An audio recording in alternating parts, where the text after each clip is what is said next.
Mercedes, que es cántabra de nacimiento y salmantina ya de adopción, porque ya es tan nuestra como vuestra. Ella es profesora titular de la Universidad de Salamanca, dentro del área de psicología evolutiva y de la educación. Ella es autora, aquí donde la tenéis, una cántabra de los primeros estudios de intervención que enfatizaron los aspectos fonológicos en España. Anteriormente a ella había estudios, pero en inglés, en España no había. Y dejo para el final, porque para mí es la parte más importante, porque es la parte emotiva, la parte que hace que hoy esté aquí con vosotros, que ella es directora de la UASLE, es una unidad de intervención que hay en Salamanca, y cuando tú llegas allí con tu hijo, lo que recibes en realidad es un baño de realidad. Carreiras en su intervención habló, lo ha dicho muy someramente, pero es cierto, de la distancia que hay entre la educación o el colegio y la ciencia. Yo con Mercedes llegué a este mundo de la mano de la ciencia, cosa que es muy de agradecer, sobre todo porque te desmitifica y hay cosas que las tienes bastante claras. Y la parte afectiva y emocional de cómo nos trata a las madres, que recibes ese baño de realidad, pero no desde una parte del drama, sin buscar grandes metas, centrándonos en las pequeñas cositas de cada día. Así que yo siempre agradecido a Mercedes, aparte por su parte profesional y todo lo que ha aportado a este mundo, sobre todo por la parte emocional. Así que muchas gracias, Mercedes.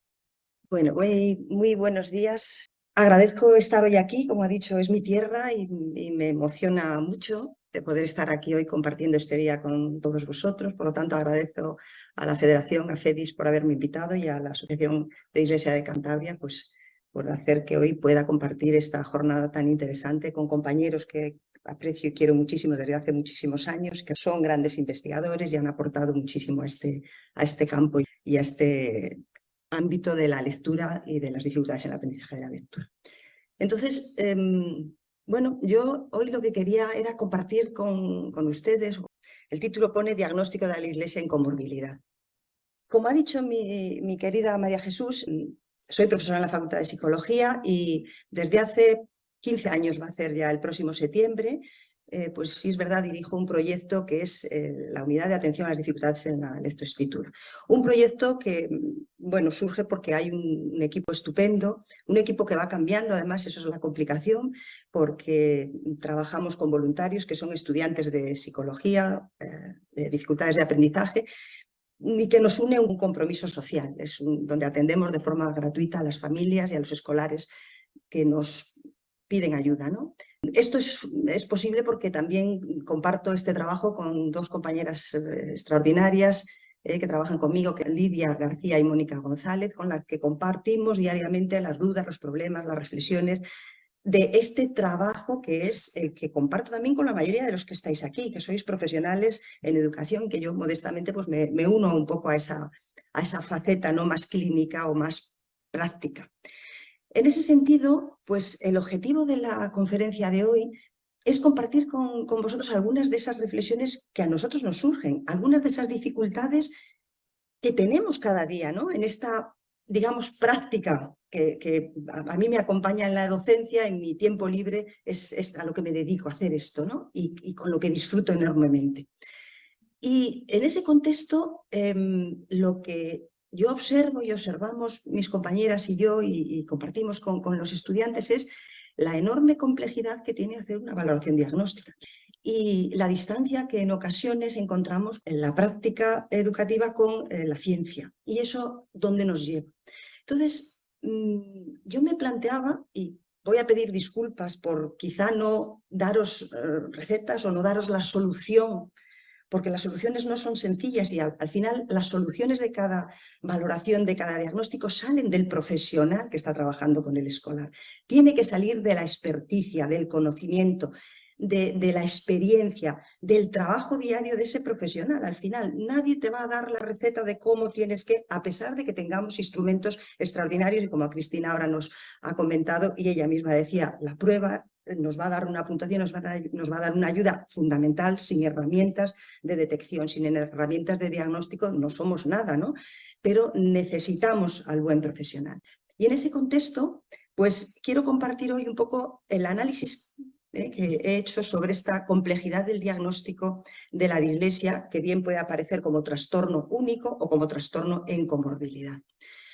Un diagnóstico que, si no lo hacemos bien, va a causar serios problemas en los niños o en los adultos, en las niñas o en las diferentes personas que lo padecen, en sus familias, porque esto lo hemos ido aprendiendo todos con el tiempo. Necesitan saber lo que les ocurre, necesitan saber qué está pasando, necesitan comprender lo que ocurre. Y en los profesionales porque necesitamos conocer a las personas con las que estamos trabajando con un objetivo para poder ayudar. No podemos ayudar si no sabemos las características y con la persona con la que estamos y, por lo tanto, si no tenemos un buen diagnóstico. Si no conocemos lo que ocurre, tenemos pocas posibilidades de cambio, ¿no? Entonces, lo que yo me he planteado es, bueno, ¿por qué es tan difícil? Y a veces, en general, ¿por qué nos cuesta detectar? ¿Por qué nos cuesta ver al escolar que tiene dificultades? Bueno, pues si me permiten, he establecido que puede haber tres razones. Tres razones que pueden ayudarnos a entender eso. Una, la propia complejidad de la dislexia. La propia complejidad de la dislexia que puede aparecer como trastorno único, que ya veremos que eso a veces tiene su complicación porque no lo vemos, o puede aparecer en comorbilidad. Cuando yo empecé a trabajar en los años 90, en el momento que la persona se establecía que tenía algunas concomitancias con otra dificultad, no se diagnosticaba con dislexia. Hoy sabemos, desde ya todo este siglo, hay un corpus de investigación bastante sustentado en lo que parece ser que sí, cada vez tenemos más certezas y hay más evidencia científica que nos dice que pueden coexistir estas dificultades o distintos trastornos, como veremos. Segunda razón que creo que puede estar subyaciendo a esto. El propio carácter de la dislexia, además de ser un trastorno o en comorbilidad, es un trastorno dimensional y pretendemos muchas veces, la mayor parte de las veces, hacer solo diagnóstico categorial. Veremos que no tienen por qué ser incompatibles y que a veces vamos a necesitar hacer convivir esas dos dimensiones. Y en tercer lugar, puede ser que la construcción social que se ha ido haciendo, que venimos haciendo sobre la dislexia, por circunstancias diversas y que están establecidas, bueno, a veces nos lleva a tener una construcción social de la dislexia que nos impregna a todos y que en ocasiones dista un poco de la realidad científica, dista un poco de lo que la ciencia nos dice.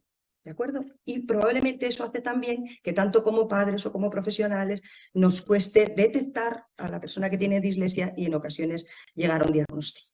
Si os parece, vamos a ver cada una de estas tres razones. La complejidad de la dislexia como trastorno único o en comorbilidad. Como señalamos y se reconoce hoy en día, a partir ya de múltiples investigadores, pero Pennington parece ser que es uno de los más representativos, donde a partir de un modelo de déficit múltiple se establece que pueden convivir factores de riesgo de diferentes trastornos, ¿no? ¿De cuáles? Pues de los que se nos viene reconocidos, algunos más que otros. Por ejemplo, el trastorno del aprendizaje no verbal aún no lo reconoce nuestro manual de diagnóstico, que es la DSM-5, que tiene, como veremos, sus problemáticas, pero ayuda a ese diagnóstico categorial del que hablaremos un poco más adelante. Pero sí que se nos puede plantear que tal vez entre estos trastornos del neurodesarrollo, que parece que todos comparten, que tienen un origen congénito, o prenatal o perinatal, es decir, que son dificultades que tienen los escolares en el desarrollo, que pueden convivir esos déficits y entonces podemos tener comorbilidades que se denominan heterotípicas entre la dislexia y el trastorno de la comunicación, como puede ser un trastorno específico del lenguaje o un déficit de atención o trastornos de la coordinación motora o también con el trastorno de aprendizaje no verbal, aunque aún esté sin reconocer, aunque sí que hay ya un corpus importante de investigación desde hace tiempo a partir de los estudios de la investigación de Rurke. Y también puede haber comorbilidad dentro de los mismos trastornos específicos de aprendizaje, entre las dificultades de lectura, con escritura o con matemáticas. Es así, de tal manera que nosotros mismos en la UARLE, hace un par de años, hicimos un pequeño estudio de revisión.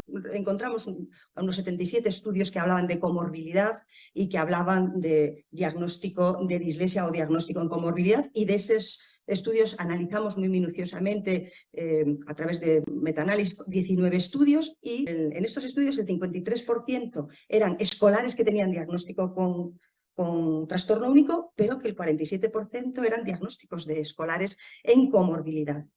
¿Qué nos indica ya esto? ¿Y por qué esto ya nos va a provocar serias dificultades? Porque son más de lo que cabe esperar.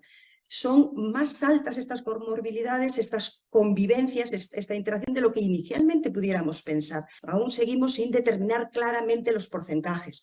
Siguiendo alguno de los trabajos, se plantea que puede haber hasta un 70% de dislexia con matemáticas, personas que tengan dislexia con dificultades en matemáticas, hasta un 50% que puede haber dislexia con TDAH o entre un 2 y un 7% dislexia con trastornos de la coordinación. ¿Por qué esto va a ser complejo? ¿Por qué esto nos va a dificultar? Pues esto nos va a dificultar con toda probabilidad porque, por ejemplo, como señalo aquí, cuando ignoramos esta comorbilidad, cuando ignoramos esta coexistencia, ¿qué puede ocurrir? Que características que son propias de un déficit, de un trastorno, las atribuimos, en este caso, a la dislexia. Entonces, es muy conocido y lo iremos viendo, pues tenemos disléxicos que tienen problemas de lateralidad, disléxicos que tienen desorganización, disléxicos. Y ahora el planteamiento y la duda, ¿eso es así? ¿O será tal vez que esa persona con dislexia tiene además una comorbilidad igual con otro trastorno que no estamos viendo? Y esto va a ser relevante pues, para detectarlo tempranamente porque, como veremos, si nos acostumbramos a que los disléxicos tienen muchas cosas, muchos déficits que se perciben, cuando nos encontramos con un disléxico que igual no tiene tantos déficits que se perciben visualmente, estamos ignorando esa dislexia. Al hacer un diagnóstico diferencial, pues nos va a llevar a cierta complejidad y esto va a ser necesario también para la intervención. Ahora mismo se está intentando hacer estudios longitudinales y diferentes estudios para saber si la intervención tiene que ser para los dos déficits que tiene, si intervienes en uno y mejora el otro. Hay algunos estudios que ya nos dicen que cuando hay una persona con TDAH y además tiene dislexia, parece ser que el tratamiento para el TDAH no beneficia el hecho de que el escolar pueda mejorar en la lectura, aunque sí que le ayuda, por ejemplo, a que pueda comprender, en la medida que va mejorando en la lectura, pueda comprender, sí que puede influir en la comprensión. Bueno, no están claros todavía los datos de cómo hay que intervenir cuando tenemos un escolar con diagnóstico en comorbilidad. ¿Qué puede ocurrir cuando tenemos un escolar con diagnóstico en comorbilidad que no vemos? Pues un ejemplo. Nos llega un escolar de 16 años, desconcertada la familia porque no terminan de saber qué ocurre. ¿Qué es lo que ha pasado? Que a este niño lo diagnosticaron cuando estaba en tercero de primaria con dislexia, clarísimamente. Tiene un diagnóstico de dislexia. Pero el niño ha ido evolucionando y ahora es un joven y tiene muchas otras características que parece ser que se pudieron ver en su momento. De hecho, la mamá nos cuenta que le hablaron de una dislexia visual, perceptivo-visual. Entonces, ¿qué observamos? Él hace una evaluación muy exhaustiva al niño, constatamos que es un niño que tiene dificultades en el aprendizaje de la lectura, que ha ido subsanando, por ejemplo, ya la precisión la tiene muy corregida, la automatización también, pero, por ejemplo, en el texto sigue teniendo peor velocidad y sigue teniendo problemas de ortografía, de escritura, y el hecho de que siga teniendo menor velocidad también, cuando los textos son complejos, la comprensión no termina siendo buena del todo. Es un escolar con un CI medio, pero ¿qué otras cosas se observan? Nos dicen en la historia del niño que fue un niño con un desarrollo motor muy lento, muy tardío. Muy tardío, dice, es que entró en infantil y todavía no caminaba bien, por ejemplo. Dificultades de interacción social tiene este escolar, que se han ido detectando o agudizando con el tiempo. Cuando era más niño no se percibía tanto. Bueno, era siempre un niño tímido, nos dicen, y un niño con pocos recursos personales para enfrentarse a esas circunstancias. Déficit en el procesamiento de la información no verbal, es decir, la información visual, perceptiva, como señalamos abajo. Es un niño que tiene dificultades para organizar tanto su vida escolar como la vida cotidiana. ¿A que no nos llama la atención a veces a muchos de nosotros decir, pues es una persona con dislexia que tiene muchas de estas cosas? Y probablemente muchas veces hemos pensado eso. Y resulta que todo esto y alguna cosa más coincide con el trastorno de aprendizaje no verbal. Por lo tanto, las características que este escolar presenta y que le desconciertan a él y a su familia en este momento, hace que no saben muy bien a veces cómo enfrentarse a las situaciones. Y es disléxico y tiene todas esas cosas. Bueno, se habla con la familia y se le explica que probablemente es un diagnóstico de comorbilidad de dislexia con trastorno del aprendizaje no verbal. La carta que nos envía la familia al cabo de 2 meses realmente es emocionante. Yo recojo 4 líneas, pero lo que refleja, y es lo que intento recoger, es saber que había algo más que la dislexia. Al principio fue muy duro, nos costó asumirlo, pero se ha convertido en algo muy bueno para los dos, para la familia y para el escolar, pero sobre todo para el escolar. Ahora se puede trabajar mejor desde el conocimiento. Es decir, conocer nos ayuda a progresar, pero esta es la dificultad que tenemos los profesionales cuando nos enfrentamos a un diagnóstico que no tiene por qué ser un trastorno único, sino que puede convivir en comorbilidad. Esto nos va a complicar los avances en esta profesión nuestra, pero ¿qué es lo que necesitamos conocer? Necesitamos los profesionales acercarnos a la ciencia, necesitamos conocer lo que nos aporta la ciencia. Esto es duro porque esto entraña que tenemos que estar continuamente formándonos, que no podemos quedarnos anquilosados en las ideas que tenemos de hace no sé cuántos años, sino que tenemos que intentar ser los mejores profesionales formándonos y entendiendo y comprendiendo lo que está ocurriendo. Sí es cierto que a veces la propia ciencia, como esta mañana nos decía el profesor Carreinas, a veces no hay respuesta para todo. Por ejemplo, nosotros ahora estamos intentando comprender qué diferencias hay entre una persona con dislexia y una persona con trastorno específico del lenguaje. Y no terminamos de tener datos suficientemente claros que la ciencia nos aporte para poder, cuando tenemos al escolar, saber cómo tenemos que diferenciarlo. Pero saber eso nos ayuda a entender las dificultades que estamos teniendo. Por ejemplo, revisamos más de 500 artículos, trabajos también que intentan estudiar la dislexia por un lado y el trastorno de desarrollo por otro, y luego la dislexia sola y la dislexia en comorbilidad con el trastorno del desarrollo del lenguaje. Intentamos entonces analizar también todas estas investigaciones y ahí seleccionamos 34 estudios de investigación que nos den información sobre cómo diferenciar a estos dos tipos de escolares. Y claro, lo que encontramos inicialmente es lo siguiente. Por ejemplo, en la variable de lectura encontramos que los disléxicos parece que leen peor que los escolares con trastorno de desarrollo del lenguaje. Sin embargo, en vocabulario parece ser que son los disléxicos los que tienen mejor vocabulario. Tiene sentido, ¿no?, que una persona con problemas de desarrollo del lenguaje. Y en competencias metalingüísticas, que es algo clave, pues parece que sigue, fijaros, el 79% de los estudios no dan datos concluyentes sobre quién tiene más problemas en competencia metalingüística. Y esto es muy relevante saberlo porque vemos que es una de las claves fundamentales, la competencia metalingüística. Pues ahí nos va a costar, de momento, diferenciar en investigación y, claro, en la práctica, cuando estamos diagnosticando, cuando estamos valorando, no tenemos datos suficientes. ¿Qué ocurre cuando se compara diagnóstico de dislexia con dislexia en comorbilidad con trastorno del lenguaje? En estos estudios de investigación, lo que encuentran es que cuando la comparación entre esos dos grupos, es decir, disléxico solo y disléxico en comorbilidad, hasta el 64% de los estudios dicen que sigue siendo, en este caso, la lectura es mejor solo en los que tienen dislexia. Se complica más en los que tienen dislexia más TEL. El vocabulario, con lo cual, fijaros, es una variable que tenemos que tener en cuenta. El vocabulario nos dicen en ambos casos que siempre son mejores los disléxicos en vocabulario que los que tienen problemas de TEL. En este caso, el 100% de los estudios obtienen ese dato. Y en conciencia fonológica, de nuevo es más difuso, el 44% vemos que tienen mayor rendimiento los disléxicos frente al 56% de los estudios que siguen sin definir claramente la diferencia. ¿A qué conclusión llegamos o podemos llegar de estos resultados? Primera conclusión y fundamental, que hoy en día todavía, al menos en lo que conocemos, en lo que la investigación sustentada, replicada y publicada en revistas de impacto, nos dice todavía no hay datos concluyentes. Para decir, pues el disléxico, salvo el vocabulario lo tiene mejor, y en la conciencia fonológica no sabemos todavía, y parece ser que la lectura es mejor. Bueno, sí que hay una tendencia, que es de la que estamos hablando. Los disléxicos parece que ser que presentan mejores resultados en lectura frente a los escolares con trastorno del lenguaje.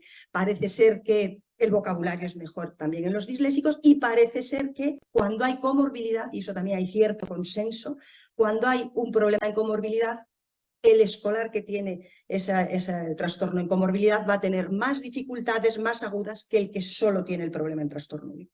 Bueno, es algo que nos puede ir ayudando.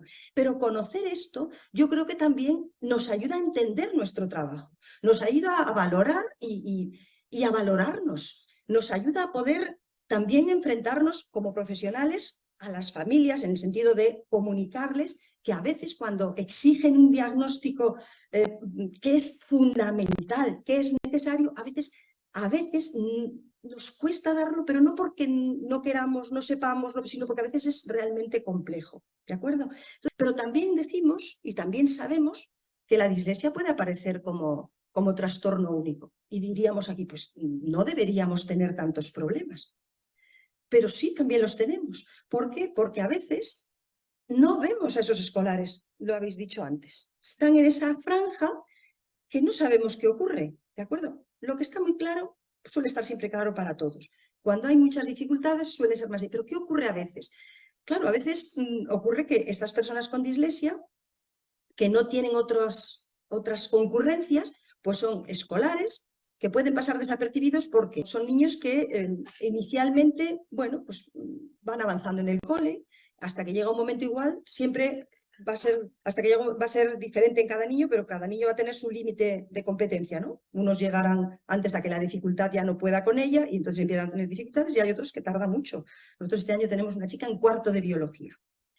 ¿Y cuándo vamos viendo que algo pasa? Pues cuando complica la comprensión, como decíamos antes, cuando se empieza a bajar el vocabulario, cuando empiezan a bajar los conocimientos generales, cuando el niño empieza a tener pérdida de autoestima, como sabemos, aumento de la ansiedad, como conocemos ya estudios cada vez ya más replicados, aunque todavía hay mucho por investigar, pero donde se plantea que, por ejemplo, un escolar sin problemas de lectura solamente, ojo, que para mí estos datos me parecen muy importantes, ¿no? Que hay un 17% de escolares que no tienen problemas de lectura y tienen problemas de autoestima, o sea, no me parece baladí tampoco, pero bueno, es cierto que frente a ese 17%, el 82% de los disléxicos presentan problemas o pueden presentar problemas de autoestima, y en la ansiedad ocurre algo parecido. Mientras los disléxicos presentan un 61%, los no disléxicos un 9%. No hay que despreciar ningún dato, ni en los que tienen la dificultad ni en los que no, porque no deberíamos tener escolares que presenten estos rasgos de autoestima y de ansiedad. Tendríamos que, como profesionales y el sistema educativo, hacernos ver un poco qué está pasando, ¿no? Entonces, yo creo que en la mente de muchos de ustedes también dirán, bueno, Mercedes, ya sé que nos has pedido disculpas, que no nos vas a dar soluciones, pero ¿qué hacemos? ¿Qué hacemos para diagnosticar? Pues yo creo que en los casos, seguro, en los casos más complejos, pues tal vez, como hemos visto, los diagnósticos no pueden sustentarse solo en las puntuaciones que nos dan las pruebas. No podemos. Necesitamos, por lo tanto, un conocimiento profundo, como he dicho antes, un conocimiento profundo de los diferentes trastornos de aprendizaje, no solo de la dislexia, sino de los que rodean, los que son más frecuentes. Tenemos que trabajar eso para poder hacer una valoración más dimensional, más integradora de todos los elementos que concurren, y de tal manera que entonces podamos definir y desarrollar procedimientos de intervención, que es el fin por el que hacemos las valoraciones, los diagnósticos. El diagnóstico en sí mismo no tiene sentido, es fundamental, necesario para las familias, para los escolares y para los profesionales, pero necesita ir acompañado de la intervención. Y eso nos lleva a la segunda de las razones que, a mi modo de ver, nos dificulta a veces el diagnóstico, que es ese carácter dimensional de la dislexia. ¿Qué es eso del carácter dimensional de la dislexia? Bueno, pues se nos plantea que la dislexia no solo es categórica. Categórica quiere decir que sabemos todas las características, tenemos la DSM-5 que nos dice tiene que tener esto, tiene que tener esto, tiene que tener esto, que nos viene muy bien, ojo, ¿vale? Pero trastornos dimensionales nos dicen, los tenemos en psicología y en medicina, por citar dos ámbitos, ¿de acuerdo? La depresión es dimensional, la obesidad es dimensional, la diabetes es dimensional, es decir, es eso donde los límites los marcamos de manera artificial. En definitiva, ¿qué hacemos? Ver al escolar y ver las necesidades que tiene, y entonces esa línea es lo que nos hará determinar, decir, pues es que este niño hay que hacerle un diagnóstico de dislexia, porque necesita este tratamiento, esta intervención y esta intervención. Que está en la línea, bueno, pues pues igual está en la línea, pero es que igual lo necesita. Igual otro también está en la línea y decidimos que no, porque igual no necesita esos apoyos. ¿De acuerdo? En definitiva, ¿el diagnóstico categorial lo necesitamos? Pues sí, lo necesitamos porque nos ayuda a tener los criterios claros, nos ayuda a comunicar, nos ayuda a hacer los informes, nos ayuda a establecer buenos rangos, pero exclusivamente, pues quizá no, ¿de acuerdo? Pues necesitamos también un proceso de inferencia, de integración, de observar, algo que nos ayude a comprender profundamente el proceso. Y eso es duro. Eso es duro y requiere formación.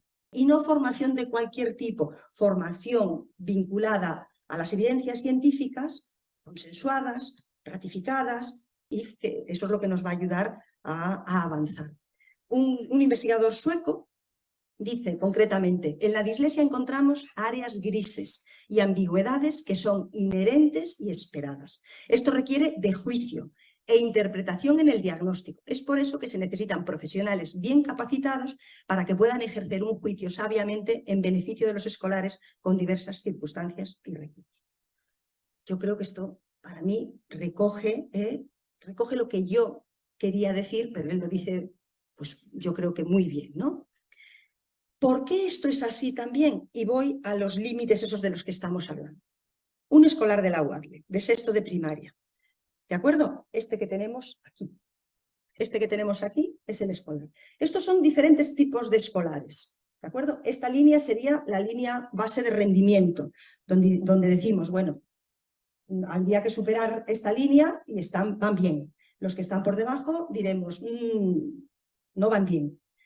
Esto es lo que nos encontramos en el cole, ¿de acuerdo? Entonces nos vamos a encontrar a un escolar que no va del todo bien, pero conocemos la historia y probablemente conocemos al niño y lo que encontramos que es un niño pues, que igual necesita trabajar más, que necesita algún apoyo familiar por determinadas circunstancias, es decir, no tiene ningún tipo de dificultad, pero no va bien en el cole, podría ir mejor, pero no va bien. Habría que ayudarle para que pudiese, de alguna manera, los recursos que tiene, ponerlos en funcionamiento y que supere los retos que le plantea el cole. Este otro escolar, no diríamos nada, pues un niño que va a su ritmo, va bien, no tiene problemas escolares, podría tener luego ya cada diversidad pues mejores rendimientos, bueno, pero no hay problema. Este otro escolar que está al mismo nivel que el anterior, observamos y este escolar también lo vemos más claro. Ay, porque decimos, este es un niño despierto, lo veo vivo, parece que ocurre, la familia está muy pendiente, el niño es muy trabajador, no va bien. Nos fijamos en él un poquito más porque decimos, algo pasa. Y lo valoramos, lo detectamos, es un niño con dislexia, ¿de acuerdo? Otro escolar con un mejor rendimiento, no le pasa nada. Y llegamos a nuestro escolar. Una niña de sexto, en palabras de su mamá y en palabras de la tutora con la que hablamos, la niña que todo el mundo querría tener en su clase. Trabajadora, atenta, va bien en el cole, además es una niña que su familia ha cuidado mucho para que tenga una buena autoestima. ¿Qué le pasa a esta niña? No tiene por qué pasarle nada, ¿de acuerdo? Entonces, ¿qué ocurre entonces? ¿Por qué viene? Bueno, pues porque la niña y la mamá ya en sexto han ido viendo que el acúmulo de trabajo que la niña tenía que hacer para resolver las tareas del cole ya era, no tenían horas, dice, nos ponemos a las 4 y terminamos a las 11. Y la cuestión era, ¿qué vamos a hacer en secundaria? Algo pasa. ¿Por qué decimos que algo pasa? Porque el rendimiento que tiene la niña es aquí, hasta lo azul. Pero lo que ellos esperan es que estuviese aquí. Esto es aprobar y notables incluso. Pero decían ellos, es que por lo que trabajo, por la competencia que la niña tendría que tener sobresalientes, no los tiene. Nos pasa desapercibido. Nos pasa desapercibido, ¿de acuerdo? Y es una niña con dislexia. Y sin embargo, la DSM-5, por ejemplo, pues no, una de las categorías que nos dice es que el niño tiene que tener pues una discrepancia con el rendimiento escolar. ¿Y qué hacemos? Ojo, es que como dice el DSM-5 que tiene que tener una discrepancia con el rendimiento escolar, esta niña es que no la podemos decir que sea disléxica, nos pasa. Y las familias se desesperan y los profesionales a veces también porque dicen, es que ¿qué hago? Es que no lo... Pues igual volvemos a lo mismo, tenemos que conjugar esos dos tipos de diagnóstico, categorial y dimensional, porque esta niña necesita ayuda. Esta niña se le pusieron los apoyos necesarios, tenía una lectura, la lectura, no el rendimiento, pero la lectura tenía una lectura de tercero, de primaria, silabeante todavía, lentísima, pero le ayudaban tanto su familia y ella compensaba tanto que eso no repercutía de momento en su desarrollo escolar. Pero también esta visión que tenemos, que nos viene a veces de la falta de información científica, nos hace lo mismo pero con los niños que no tienen tanta competencia. Y a veces se nos pueden pasar desapercibidos también esos niños. Una niña de segundo de primaria, que la tenemos en primero y en segundo, no aprende a leer. Hoy le enseña las letras, mañana se le olvidan, no se sabe lo que pasa con ella inicialmente. Bueno, pues se plantea que tendrá dislexia. Se evalúa a esta niña e inicialmente, si solo vemos la evaluación en lectura, es una niña que tiene todas las características de ser una niña con dislexia. Pero cuando se hace una evaluación más profunda, resulta que es una niña que tiene déficit de atención, un importante déficit de atención. Y es una niña de CI bajo. Por lo tanto, tenemos dos hipótesis: baja competencia intelectual, discapacidad intelectual o dislexia en comorbilidad. ¿Qué hacemos?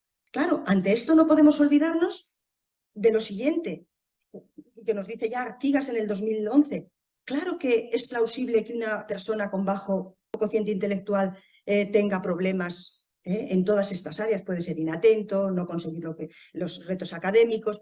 Puede ocurrir también, no obstante, al revés, que alguien que tiene déficit de atención, problemas de memoria, problemas de lenguaje, su CI baje, porque como se evalúa va a bajar.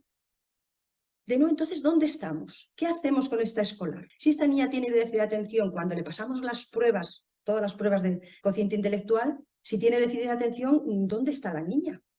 ¿Está haciendo la tarea tan precisa que tiene que hacer? Pues está teniendo un percentil de 80. Pasamos la prueba dándole una regulación externa. Regulación externa de decirle, cada vez que se enfrenta a la tarea, recuerda que te tienes que fijar en los detalles, nada más. Un 101 de CI. Entonces, claro, ¿es una niña de diagnóstico de discapacidad intelectual? ¿Qué se hizo? Aquí trabajamos la orientadora, nosotros y la tutora. Bueno, pues se hizo un MIS. Necesitaban ponerle apoyos, hicieron el diagnóstico de discapacidad para ponerle los apoyos, pero luego se le trató como niña con dislexia y en comorbilidad con déficit de atención. Y esta niña aprendió a leer. ¿Es una niña que no tiene dificultades? No. Sigue teniendo dificultades, le está costando mucho aprender porque no tiene factores protectores. No tiene factores protectores, pero ponerla en discapacidad intelectual es rebajarle todo el currículo y no va a avanzar lo que sí podría avanzar con las ayudas centradas en la atención y en la dificultad en lectura. Hacer un diagnóstico tiene que ser un diagnóstico correcto que ayude al escolar con las medidas adecuadas y que a veces un escolar que tiene un buen rendimiento se nos puede pasar desapercibido, pero también un escolar que tiene CI bajo también parece como que se nos oculta, como que no puede estar ahí. Entonces, de ahí la tercera de la razón. ¿Por qué pensamos eso? Porque igual estamos también impregnados por toda la cultura que socialmente se ha construido sobre la dislexia. Y voy a la última razón. ¿Cómo influye lo que la sociedad, la divulgación y los medios de comunicación nos ofrecen en el día a día a todos y cómo nos influye también, yo creo, a los profesionales? Bueno, lo que dice la ciencia, la dislexia es una dificultad de aprendizaje que afecta principalmente a las habilidades involucradas en la lectura, la ortografía y la lectura de palabras precisas y fluidas. Los rasgos característicos de la dislexia son las dificultades en la conciencia fonológica, la memoria verbal, la velocidad de procesamiento verbal, y la dislexia ocurre en todo el rango de capacidades intelectuales y no existen o es difícil marcar esos puntos de corte. Se puede observar, como hemos señalado también, dificultades concurrentes en aspectos del lenguaje, la coordinación motora, el cálculo, la concentración, la organización personal, pero estos no son por sí mismos marcadores de dislexia. Un buen indicador para conocer la gravedad persistencia de las dificultades disléxicas es examinar cómo ese individuo responde a la intervención. ¿De acuerdo? Esto es el marco que yo creo que hay cierto consenso a nivel mundial sobre entender que eso es la dislexia. ¿De acuerdo? ¿Qué ocurre con la representación social? Voy a tomar las palabras de Philip Kirby y Margaret Snowling. Estos investigadores, que son investigadores de Oxford de reconocidísimo prestigio, plantean que la sociedad construye representaciones sociales a partir de la divulgación y a partir de los medios de comunicación. ¿Y entonces qué es lo que nos llega de la divulgación? Bueno, pues nos llega, por ejemplo, hay algunos hitos fundamentales, como es este libro, que es El don de la dislexia. El don de la dislexia del 94, pues defiende que la dislexia es una manifestación de algún tipo de genialidad, tomo las palabras de Snowden, excepcionalidad, inteligencia diferente, o Percy Jackson del 2005, que se transformó en una serie de televisión, de un joven que tenía origen divino y que era disléxico y con TDAH. Entonces, la dislexia lo que le proporcionaba eran dotes sobrenaturales para comprender, por ejemplo, el griego antiguo, y el TDAH, pues para ser ágil en la guerra, ¿de acuerdo? Pues superpoderes. Y luego, por ejemplo, David y Goliat de Malcolm Gladwell del 2013, más reciente, que presenta la dislexia asociada a la superdotación, al éxito empresarial, al emprendimiento. Snowden nos plantea que la dislexia ha sido no visible y las familias y las personas con dislexia han sufrido muchísimo y siguen sufriendo. Entonces, se necesita también un empoderamiento, se necesita sentir que puedes con todo, ¿no? Que puedes avanzar, que no somos tontos, como diría, que no somos tontos, porque eso ha habido que defenderse de eso, y eso es terrible. No obstante, si esto es lo único que cala en la sociedad, que puede estar muy bien, Snowden y Kirby nos plantean que eso puede ser injusto también para los disléxicos. ¿Por qué? Porque puede dificultar también la detección, porque si no observamos esos atributos en la mayoría de los escolares que vemos, o en muchos escolares, igual no los vemos y volvemos a estar en ese marco de oscuridad. Sí, todos conocemos que probablemente la distribución de las diferentes competencias, en este caso cognitivas como alta competencia, creatividad, emprendimiento, se distribuyó en la campana de curva de gas que todos conocéis, ¿verdad? Nos dicen que en general la mayor parte de la población estaría entre el -2 y el 1, entre el percentil 25 y el 75. Y ahí pues habrá quien tiene una altísima capacidad, estaría por aquí, de la media para arriba, incluso por aquí, una alta capacidad creativa, una alta capacidad de emprendimiento. Eso existe. Y como la dislexia se va a distribuir, nos dicen también en esta campana, pues vamos a tener disléxicos con una alta capacidad, con una alta creatividad y con un alto nivel de emprendimiento. Pero claro, no debemos olvidar lo que ocurre del otro lado de la curva. Personas que tienen menor creatividad, menor emprendimiento, por elegir algunas de las variables que se señalan ahí. Y habrá personas con dislexia que tienen pues, un CI de 85, un CI de 90, un CI de 97 y un CI de 138 o 140. ¿De acuerdo? Es una distribución. Entonces, eso tenemos que ser capaces de verlo, porque si no vemos esto, ¿qué ocurre? Si solo lo que la divulgación nos dice se focaliza por una necesidad importante y que está muy bien, pero nos dejamos ondular por eso, ¿qué ocurre? Que de nuevo va a haber un sector de la población de disléxicos ¿qué son entonces? Si no son de alta competencia, no son brillantes, no son grandes emprendedores, que los hay, todos los que están aquí, pero ¿qué ocurre con los de aquí? Vuelven a ser vagos, holgazanes, de baja motivación, poco recuerdo, porque entonces no son disléxicos. ¿De acuerdo? Entonces, Snowden nos plantea que, de nuevo, tenemos que tener una apertura de miras y verlo todo en el aspecto. Y los profesionales tenemos que ser conscientes de que eso nos está ocurriendo. Y las familias tienen que ser conscientes de que eso está ocurriendo porque lo estamos viviendo. Y entonces necesitamos el empoderamiento sin perder de vista esto, porque si no, beneficiamos o nos empoderamos, pero oscurecemos o ponemos en la invisibilidad a estos otros escolares que también necesitan brillar, estos de todos estos. ¿De acuerdo?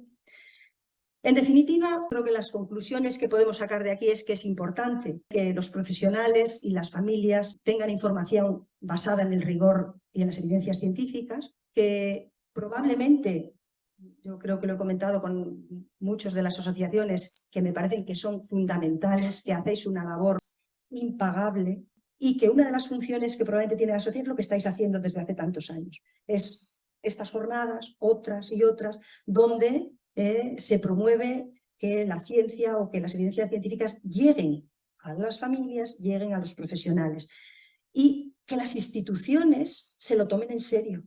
Se lo tomen en serio y tienen que dar los apoyos. Tienen que dar los apoyos y propiciar la formación necesaria y específica para que estos profesionales que están conviviendo con estas dificultades y tienen que ser capaces de identificar, de valorar y diagnosticar, estén lo mejor formados posibles.